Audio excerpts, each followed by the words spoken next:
Round 2 of the iRacing Sunday Series Season 6 with Precision Racing League headed to Silverstone for another 45-minute race of the Classic Grand Prix layout. On pole was David, with last week's winner Miko starting best of the rest in second place.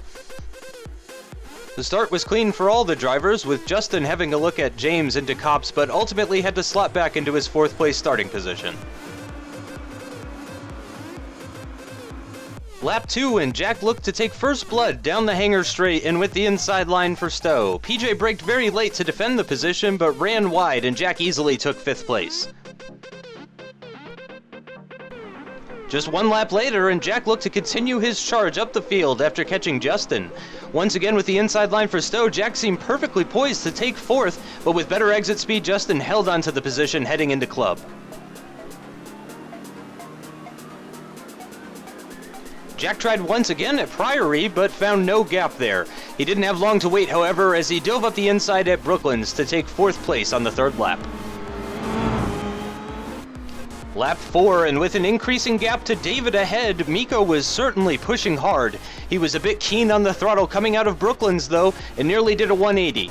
Miko lost no positions as a result of his slide, but completely lost touch with David in the process.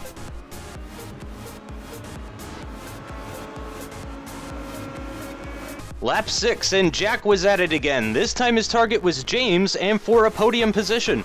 With a much better run coming out of Stowe, Jack pulled alongside James, but with the outside line for turn 8.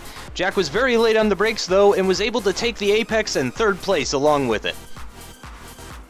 By lap 9, Justin was already starting to fall off the back of James ahead, although he had some breathing space between himself and PJ behind. That is until this slide into turn 8, when the back end stepped out under braking, dropping him behind PJ and into 6th place.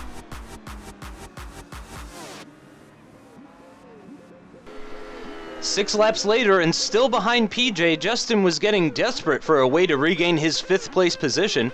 His desperation turned to oversteer at the exit of Luffield and nearly threw him into the pit entrance. In his frustration, he struggled to get the car back on track and resume racing. Justin's day went from bad to worse just a couple of laps later with understeer at Beckett's, which sent him bumping off the track and with a corner cut warning to boot.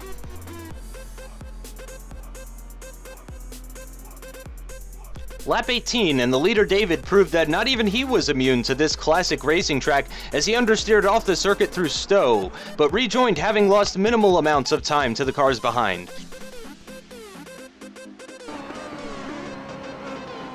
Later that same lap, Justin's struggles continued and in fact escalated as he clunked over the inside curb at Brooklands and spun at the entrance to Luffield. Lap 19 didn't prove to be any better for Justin as he locked the rears under braking, and at Brooklands once again. Had all this sliding destroyed his tires? Did he go the completely wrong way on setup? Regardless of the issue, this race was certainly one to forget for him.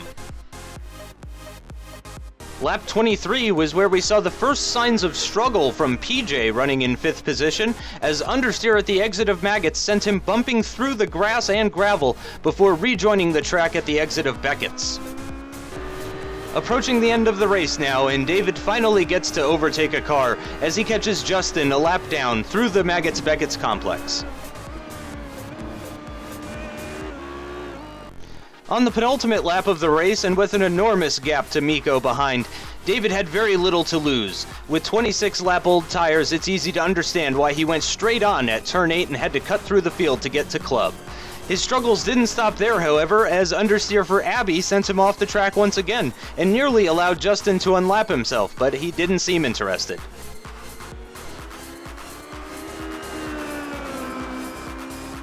And at the end of lap 28, the checkered flag fell for David Wormold with his first win of the season and at his home track. Miko did well to finish only 10 seconds behind David as Jack took the final step on the podium for his first race of the season.